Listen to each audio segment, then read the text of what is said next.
Okay. Pete, thank you so much for joining me as my first guest on Brave Middle Ground.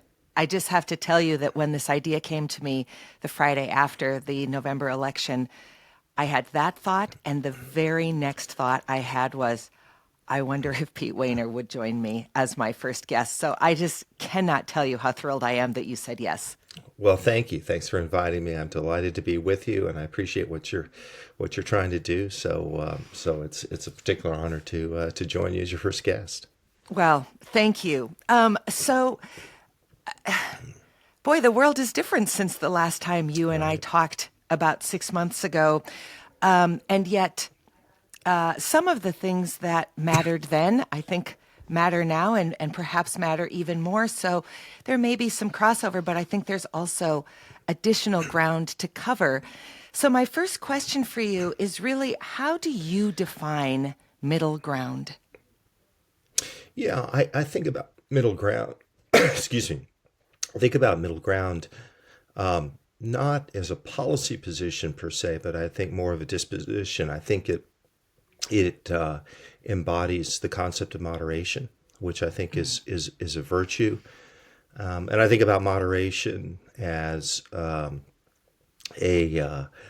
an attitude, a temperament that is against extremism, that searches out the truth, which is complicated, that seeks out the opinion of others. It involves, excuse me, I'm battling a bit of a cold. It involves epistemological modesty.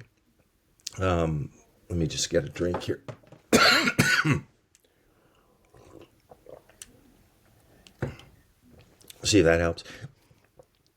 It involves epistemological modesty. That is an understanding that our capacity to see truth is limited because we're human beings.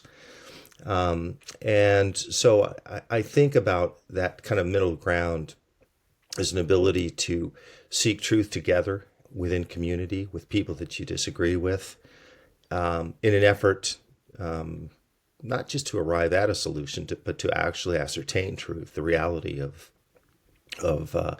things. And I think it's a particularly important concept in the here and now, because I think that we live at a time in which even the concept of middle ground or moderation is viewed in unfairly negative terms. Yeah, one of the things that really happened for me after we spoke last time was you helped me moderate. I'm not a particularly moderate person. I have fairly strong opinions, both what I believe and what I believe other people should or shouldn't believe. And so I appreciate your defining it in this both sort of deep and broad way, because I think what I hope comes of this podcast is an understanding that middle ground is not a sign of weakness. It's not a sign of having no personal integrity or no conviction. It's a recognition that until and unless we live in community, we will never move forward the way that we can and should, because we're so isolated in our own little silos. That's a dangerous place to be. For sure, and I think it's a temptation that we all have. All of us have certain predispositions. We seek out information that affirms what we already believe. We often have strong feelings, negative feelings against people who hold views differently than we do, particularly views that we have deep convictions about. So we all suffer from confirmation bias or motivated reasoning, and we can't escape it. But the question is, to what degree, in good faith, do we try and get beyond it? And I think that's what you're trying to do with this podcast. And and I actually think that it's people who do have strong convictions, who may even lean toward the extreme side of who may lean toward the extreme side in politics and theology, that most need to talk about. Sorry, I don't know what It's I okay. don't know what I'm battling with. if we need to retape the first question, we can do that. Let me just try one more time and get a Absolutely. drink. We just woke up with a kind of heavy chest. So Yeah, because it's December. yeah, because it's December. Exactly. So I think it's particularly important for people who may be temperamentally toward the extreme side of things, or who have particularly strong convictions on issues, to reflect on what moderation, on what middle ground means, and what it brings. I also think that it's important to bear in mind that it's not simply for the sake of civility that we want middle ground and moderation, though I think that's important. But I do think that the search for truth is even a deeper part of what we're talking about, because I do think that it's in the back and forth, the yes and no, the arguments, empirical arguments, aesthetic arguments, comparison of notes, that we learn. I tell a story from C.S. Lewis, who wrote in Surprised by Joy, about the friendship that he had with Owen Barfield, which I may have mentioned to you in the past. Barfield and Lewis were part of the literary group The Inklings, and they were close friends. It was one of the first books that Lewis wrote was dedicated to Barfield, whom he called his first and greatest teacher. What was interesting is that Barfield and Lewis disagreed intensely on some theological issues, but they appreciated each other precisely because they did disagree on these issues, and they were able to have these discussions.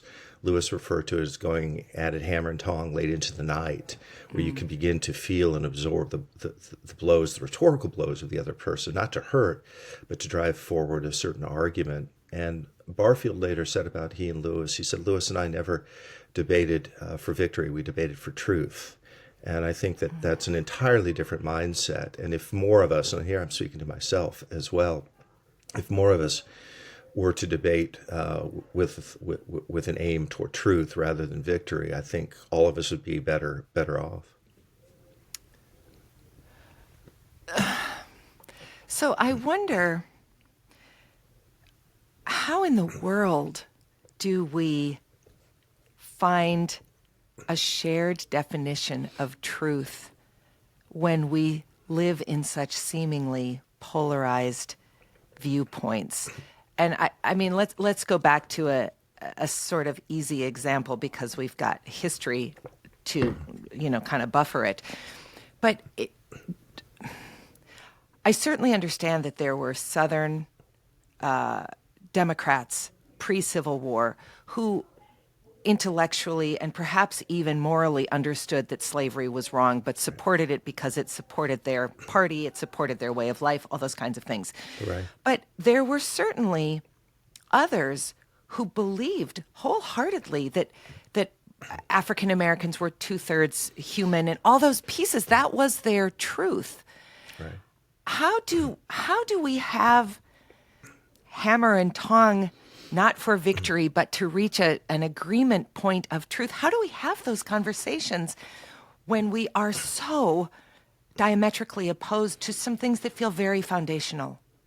Yeah, it's a great question. I mean, just to take that period of time you're talking about, which is the Civil War era, there's probably something to be learned from it, which is Harriet Beecher Stowe wrote one of the most important novels in the English-speaking world, which is Uncle Tom's Cabin. And the reason it was such an important novel is that it humanized African Americans, blacks, to people who were not inclined to see them as human beings.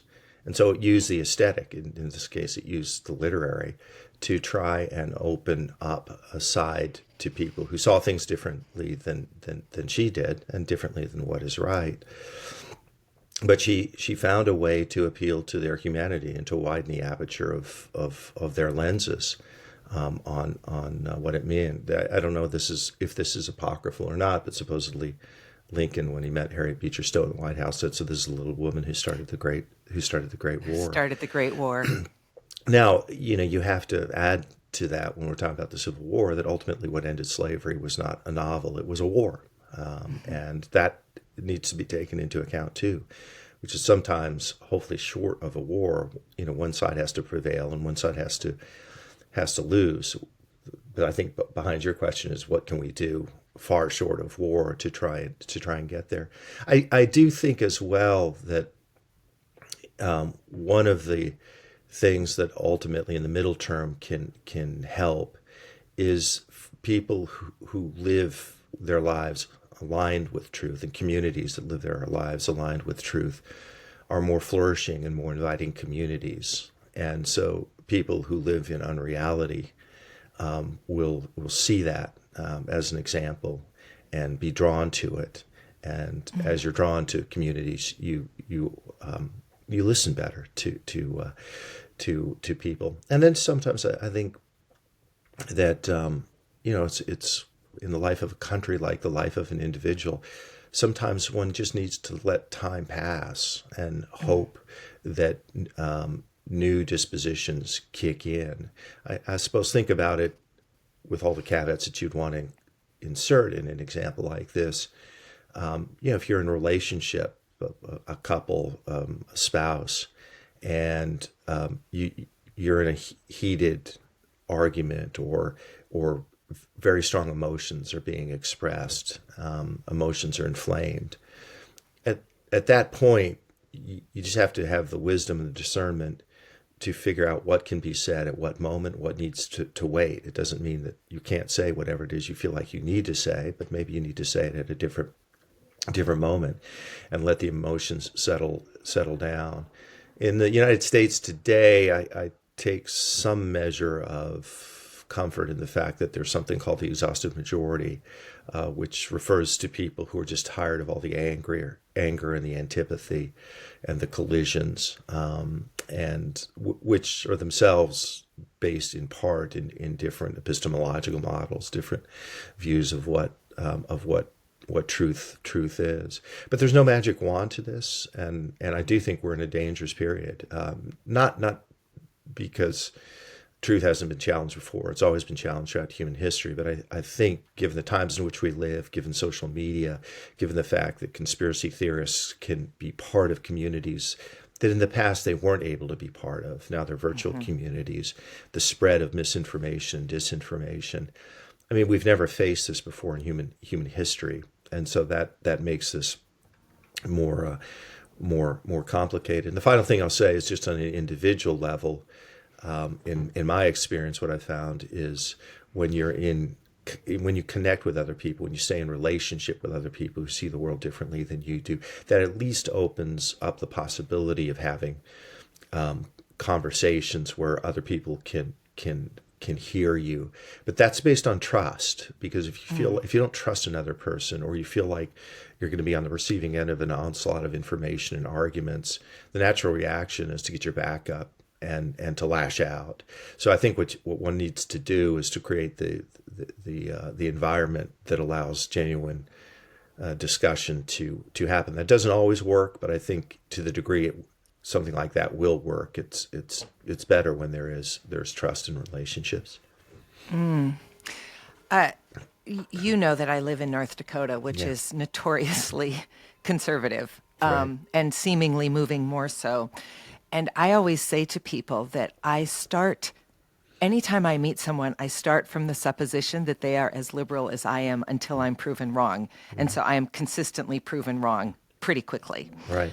And I mean, it's a little bit humorous because everyone, 80% of my state is not going to agree with me. But I also think that I was having a conversation with a friend the other day, and I made some political reference, and she said, Dayna, I just don't talk politics. And so I stopped, and I've really been reflecting on it, thinking, well, maybe I'm wrong to make politics such a present part of my day in and day out. I mean, I'm not a politician. I don't have an elected office.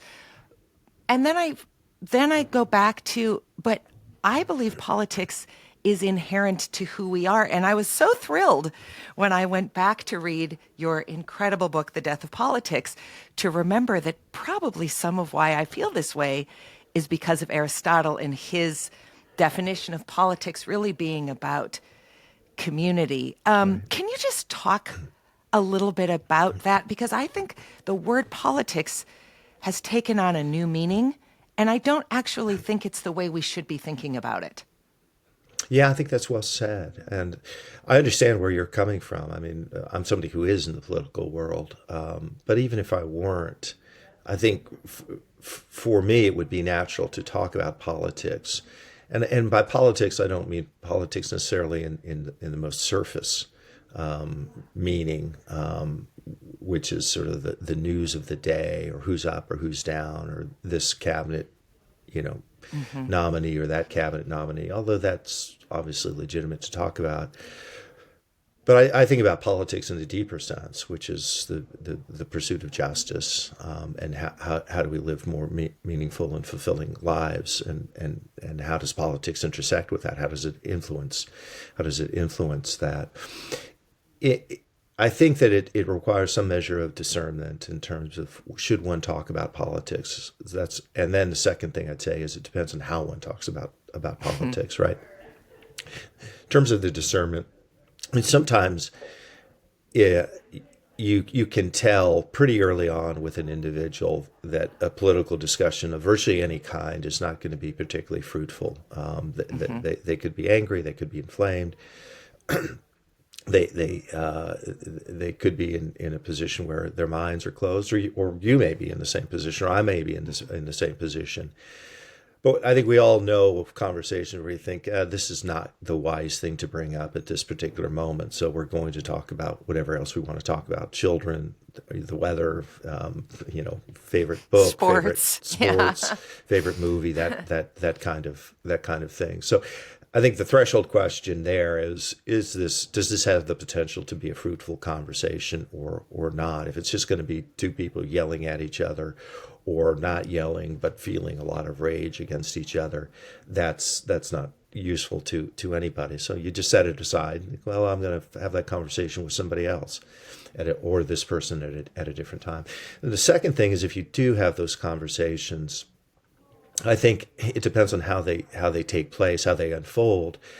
If it turns in almost instantaneously into a debate, which is, why did you vote for Trump, or why did you vote for Harris, or how could you do such a thing, or how do you feel about voting for a person who was found liable of sexual assault and was an insurrectionist? The odds are that that's not going to go extremely well. It doesn't mean, by the way, that those aren't legitimate questions to ask. It only means that they need to be asked within a certain context. So I think when you're dealing with people who have views different than you, often the question is to genuine curiosity, and really want to listen. Tell me about your story. Tell me how you've come to believe the political convictions that you hold. Tell me about your family of origin. Did you always hold these views? Have they changed over time?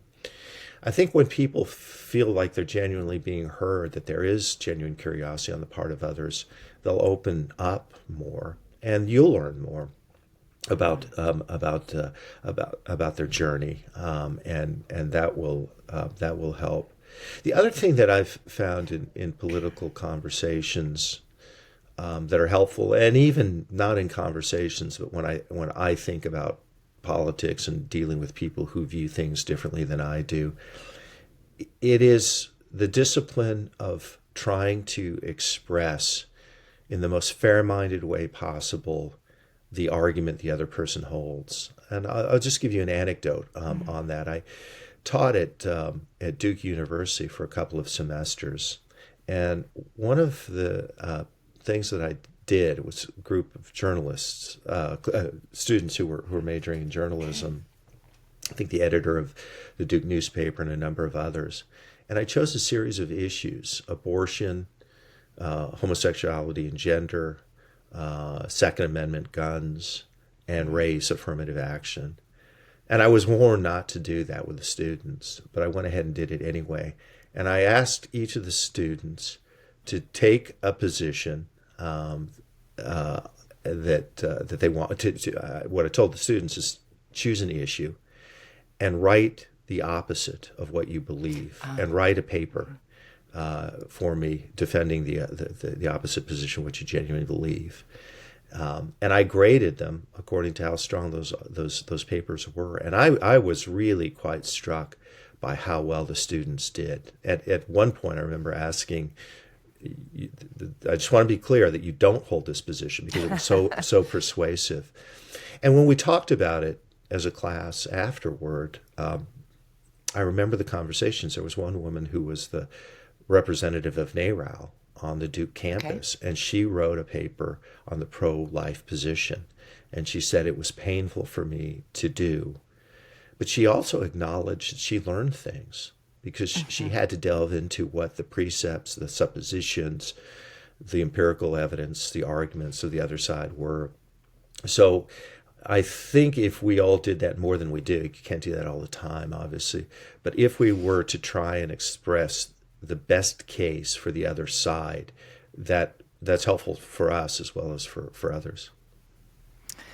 I can't remember if I told you this, but I heard something on Minnesota National Public Radio years ago about a woman whose children came home from school, and when she got home from work, all of the Republican yard signs were in her yard up against the garage. And she went inside and she said to her kids, "Where are all of these signs from?" And they said, "Well, we pulled them out because, we hate Republicans." Wow. And she realized that, of course, her children were consciously and unconsciously paying attention to the conversations she and her friends were having. So she found the most conservative person in her network, and she asked if they could go and have lunch, and they took some topics off the table. Mm-hmm. I think abortion and some other, ones that it's very hard to find middle ground. Mm-hmm. But they sat down with the pure intention of saying, I know you're not going to vote for who I vote for. I know you don't believe a lot of what I believe, but where is our common ground? And I remember listening to that, and it was during Sarah Palin's vice presidency campaign.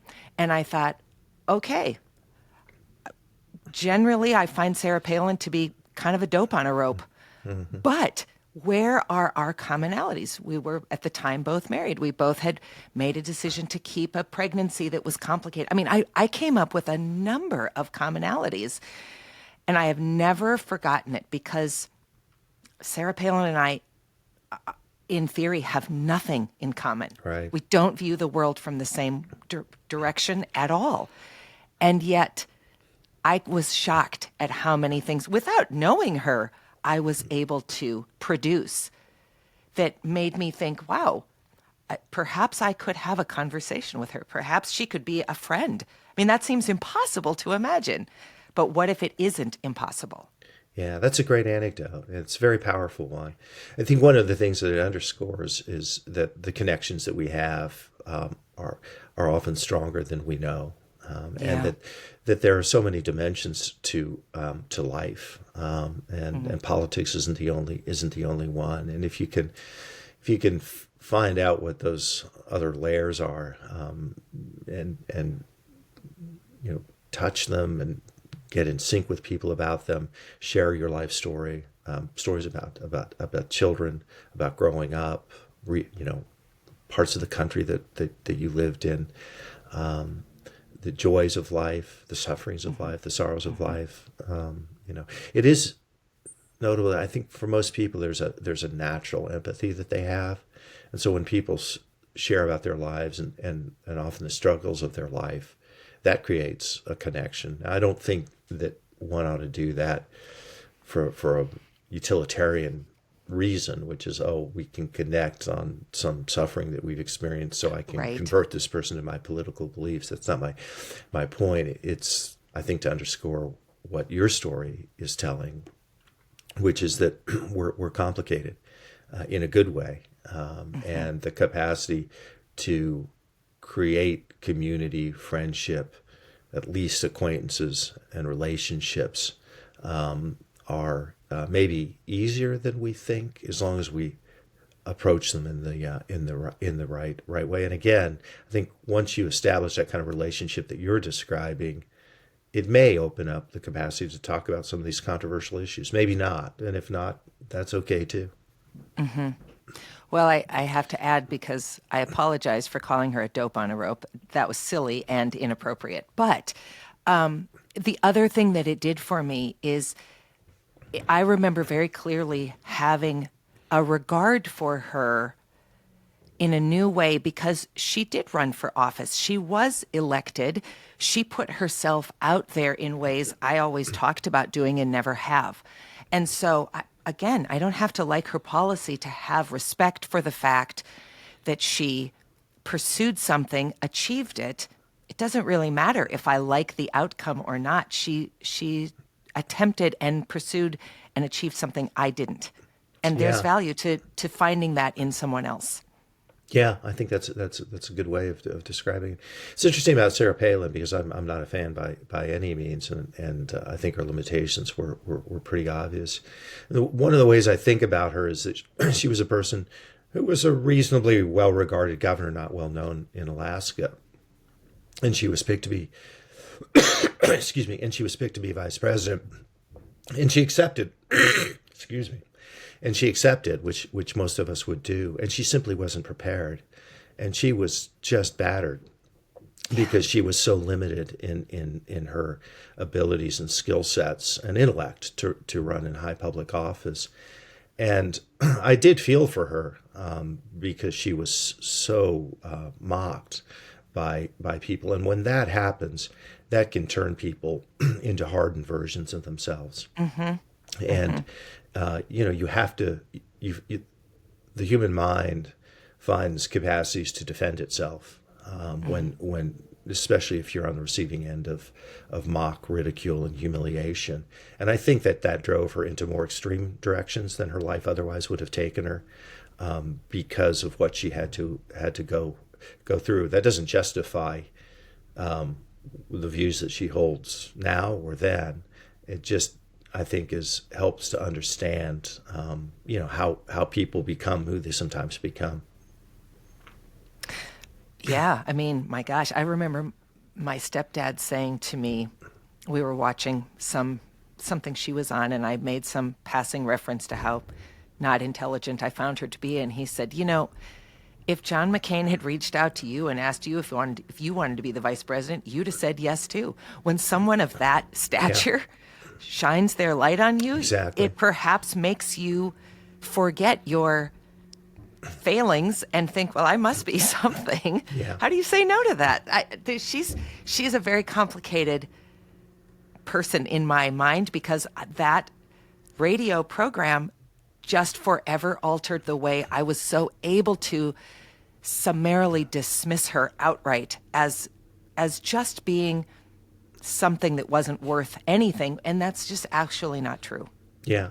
Well, I mean, even in describing that evolution of views and deepened understanding of her, says something about you, right? Which is the capacity to recalibrate your thinking, to see somebody in a more capacious way, more generous way. And you haven't given up on your convictions or your bottom line about her, which was she wasn't qualified to be vice president. Right. And I agree with that. I think it was true then. I think it's true now. But the fact that you were able to see her through a more human lens, that's the kind of thing we need more broadly in our politics. And what you described is one of the ways that happens. But it's not easy, so it's something that's admirable in terms of the capacity to take a person that you may have viewed with some measure of loathsomeness and say, maybe it's a little more complicated than that. Well, I appreciate that. Thank you. I would love to read something from this book. So this book came out in 2019. Right. When you and I spoke for the Humanities podcast, I'll just keep it about me. I certainly thought that we were moving toward a November Democratic win. We spoke before Kamala Harris was even at the top of the ticket. I mean, it was a very different time, not all that long ago. Right. But this book certainly, I think, reads as a looking at Donald Trump in the past, not necessarily seeing him again in the future.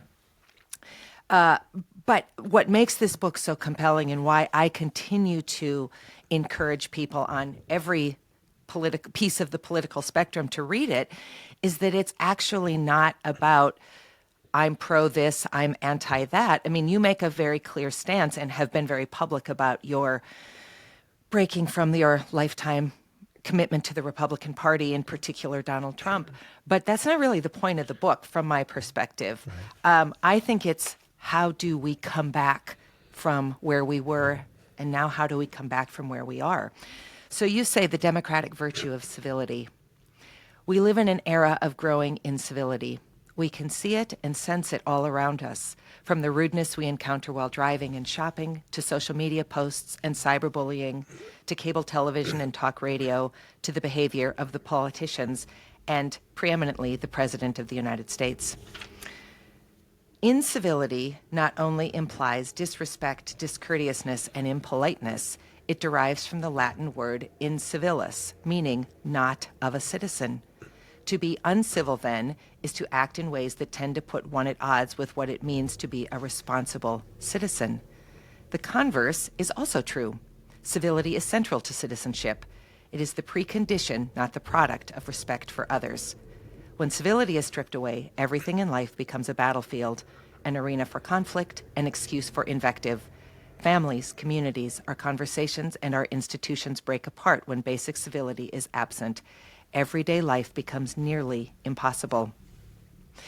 And then you talk about it being a misunderstood virtue, that it's often now, if you are civil, it's because you don't have a strong opinion or because you don't have conviction.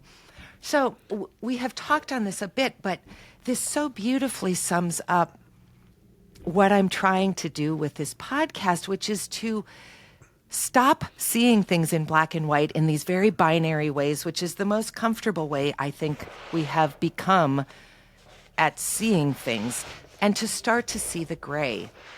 So why is this so hard? Maybe that's too big a question.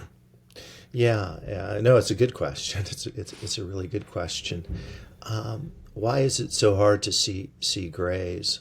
I think part of it is it's harder for some individuals than others to see grays. I'm guessing that throughout your life you've met people. We were just having a conversation, my wife Cindy and I, just the other day with somebody, and what came up is the term black and white. So this person is a black and white thinker, and so I think there are individuals who are temperamentally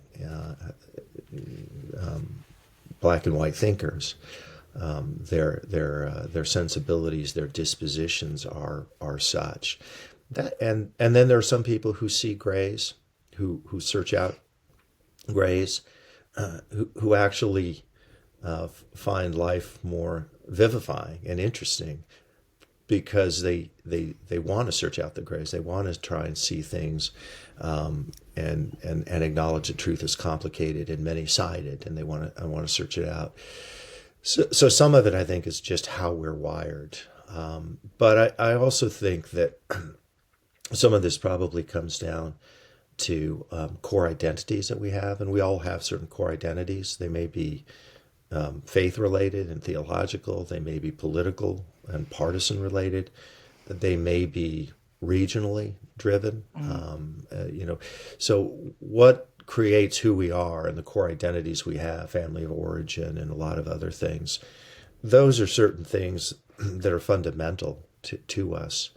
And we all, I think, create constructs in our life to try and make sense of life, templates, and maybe to mix metaphors, maybe we all view life through lenses that are colored in one way or another. So none of us sees through perfectly clear lens, and we do that because it does help make sense of our life and helps give meaning. And I think that if there are discussions that a person has that becomes a threat to a core identity, then you get very strong emotions that arise. I think it's one of the reasons why if you've thought in the past that you've had a discussion with somebody, say about gun control or something like that, and you may have had the sense that this conversation is more energized than it really needs to be. We disagree on this issue. You have your studies, I have mine. You believe this empirical data, I believe that empirical data. Let's compare notes. Maybe we'll do. We'll find some measure of common ground. Maybe we won't. But that's okay. But those conversations often aren't like that. It's like there's something else going on, and in some ways, I think those the political debates, the policy debates that we have are proxies for something deeper. And I think what that deeper thing is a core identity. So, for example, a gun control debate may be felt by a person as you are attacking a region of the country that I'm from, or maybe I'm from rural America, or maybe it's a sense that Northeast liberals have looked down with condescension and patronizing for people who are gun owners and who grow up, even though I may have a wonderful memory of a child hunting with my dad. And my experience is different than yours. And you look down on me because for me, a gun culture is part of the culture that I grew up in.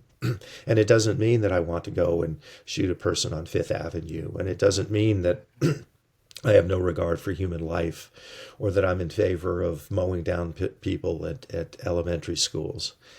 And so the energy that you hear from that person isn't really an abstract policy debate. It's that issue is tied to something that's more central, more fundamental. And so I think some of that happens. I mean, I'm a person of the Christian faith, and I've had countless conversations of theology with people. It's an interest of mine. And I am temperamentally and dispositionally somebody who has a lot of questions and thinks and rethinks and recalibrates my views. Wonder, did I have this wrong in the past? Do I have it wrong now? And asks questions. Okay, you believe this, but then how do you explain that? Or if you believe this, does it mean you also believe this? Now, those kind of conversations are ones that are fruitful to me, and I enjoy them. But I've also been careful throughout my life in terms of the people that I have those conversations with, because I want to make sure that I have conversations with people who are comfortable in having those conversations. Because I know full well that there are some folks that if they heard my questions, that might be felt as an attack on the faith or the superstructure of their faith. And so if I raise questions about, let's say, a certain interpretive model of the Bible, the way that they feel that is, look, if you raise arguments that I can't answer, my faith in the Bible is going to collapse. And so in turn will my faith. And my faith is central to who I am, and it gives me peace, and it gives me comfort. And it helped me when my mom was dying, because I felt like God was there, and I don't want to lose that, right? So that's a lot of complicated stuff that's going on, but I do think that it explains in part why sometimes people are sort of more black and white in their thinking, and other times it's just arrogance. It's just people who think what I see is true almost by definition, and if you don't see the world the way I do, then you're an idiot. And so I think that goes on too. Some people are just more comfortable with complexity in life than other people. Just one other anecdote, apropos being a Christian. There is a person that I've known for many years, who's a Christian, and we were having a discussion about hermeneutics, how you interpret the Bible. And at one point he said to me that he thought that 95% plus of the Bible was absolutely self-evident and essentially not open to debate and the teachings. Wow.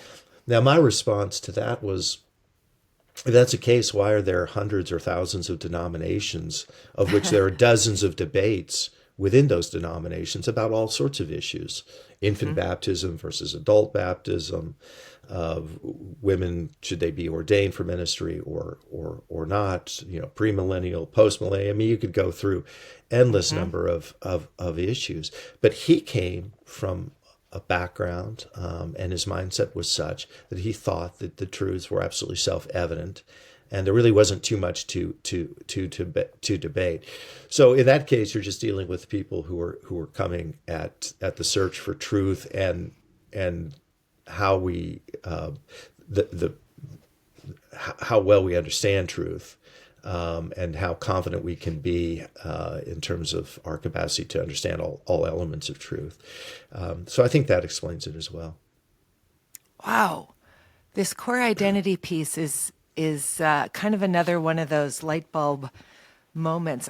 Of course, you're absolutely right. I'm thinking through, being a lifetime Midwesterner, I certainly have experienced East Coast elitism. And I'm thinking through, why do I always feel that so deeply? And it's because it touches this core identity of both being proud of and sometimes ashamed of being from the middle of flyover region, and all the complexity of that, and it brings out a vulnerability in me. And the way I deal with that is to shut a door and get angry, or shut a door and cry. Right. Because yeah, wow. Okay, well, this has kind of turned into a therapy session, Pete, so I appreciate that. My last question for you is, we're just coming off of the major holiday season where families are together. And I know that you are from a family of people who are were at least fairly conservative, that you inherited much of your conservative beliefs from your parents. Okay. How in the world are you, as someone who isn't just sort of dipping your toe into being quite vocal about having this evolutionary thought process, how are you sitting at the Thanksgiving table with family? How is that navigated? How are you navigating that? Yeah, I think it's navigating reasonably well. My immediate family, and including my siblings, but also my wife and my kids, they certainly understand where I'm coming from, their own journeys in different ways, depending on who you're talking about. But it's been more or less like mine. So I've been fortunate in that way. I have not had my closest family relationships strained because of political differences, and I know a lot of people who have. But more extended family, I've certainly been on the receiving end of some measure of wrath from people, and friendships that I've had, including very deep friendships, because I was a person who was in the Republican Party for my entire adult life, served in 3 Republican administrations, and an awful lot of those people that I was with, not all, but a lot of people that I was close to, have a very different view. Because I'm a writer in the Atlantic and the New York Times, so pretty visible platforms, and I've been pretty vocal in my criticisms of Trump, and pretty consistent in them. That has created challenges. I'd say overall, I'm probably more fortunate than most. In the sense that I haven't lost a lot of relationships over this. I don't think I've lost any. There has been some distancing with some people, and I've tried to overcome that. But some of it is just a sense of maybe that in this season of life, maybe that just has to happen. I tell a story in The Death of Politics, the book that I wrote in 2019, about my relationship with Joe Klein, who is a journalist. I was thinking about that. Yeah, and Joe used to be at Newsweek, and he and I got to know each other in the 1990s, and we had a nice friendship. He was a center-right Democrat, and I was a Republican, so we had some differences, but we had a fair amount in common, and there was a friendship, and I always thought Joe certainly was bright and sort of delightful company, and liked him. And then when I was in the Bush administration, particularly in the Iraq War, he turned critical in a way that I thought was both unfair and sometimes crossed the line. It was one thing to disagree with the policy. I thought he went beyond that. I was in the administration. I challenged some of what he said publicly, and we had these discussions, including when I left the administration, that were really pretty rough and tumble. If you go back and Google, me and Joe Klein and the debates we had. And I felt like at the time that I was making the arguments that were warranted and legitimate, but it didn't really set that well with me where the relationship was, and I think Cindy knew that and always had hoped that there could be reconciliation there, along with other relationships. And so after some period of time, years passed, I reached out to Joe, and my memory is at first I didn't hear back from him, but then I tried again, and we had a lunch at the Jefferson Hotel in downtown Washington, D.C., and he was on the other side of the street as I was walking up to it. We saw each other, and we just embraced spontaneously. We had already exchanged emails, so we had connected in that way, but just physically seeing him, we embraced, and we had a lovely lunch, together. So, that to me is a hopeful story. I guess it underscores again what I said earlier, which is sometimes you have to wait for the right moment for that reconciliation to happen. And I think a person has to be ready to acknowledge that maybe that reconciliation doesn't happen. It doesn't mean that you have to break the friendship or certainly not hate the other person. But it may be that for a variety of reasons that you may not have full control over, that those relationships are just different, and you have to accept that and try as best as you can to stay in touch with people, while knowing that the intimacy that you once had with them isn't gonna be the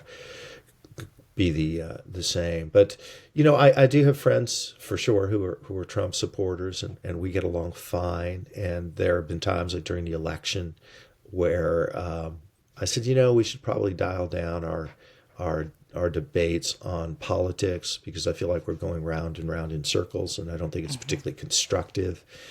And it has the chance of probably hurting the relationship in ways that neither of us really wants. So let's stay in touch. Let's talk about other things, but be intentional that we're going to kind of avoid the politics, and maybe we'll come back to that at some future time. So that's how I've tried to navigate it.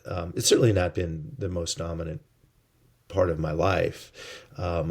Most of my relationships that I've had, I maintain, and I will also say it's an kind of interesting journey, in the sense that I've made new friendships and relationships since I've broken with the Republican Party, with people who were, liberal Democrats for years. And we might disagree on some issues, but we agreed on some pretty fundamental matters too.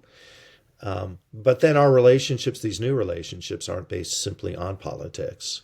You then begin to learn about those people and their lives, and the multi-dimensionality of their lives. And all of a sudden it's like, well, once I felt like we were, we were planets apart. And then I figured out, maybe we have some things in common. And then I figured out, wow, this is actually a pretty decent person. And then you kind of figure out, oh, well, maybe I misjudged them in the past. Maybe that I didn't see things the way I should have. Maybe I see them more fully now than I did then, and vice versa. And of course, then you say, well, what about this moment in time? What about in December 2024? Maybe I'm looking at people now in a pretty harsh way, and 5 years or 10 years from now, I'll learn, well, there's more to them than I thought at this moment when the passions of politics were particularly stoked. Yeah, I hope that's true for all of us.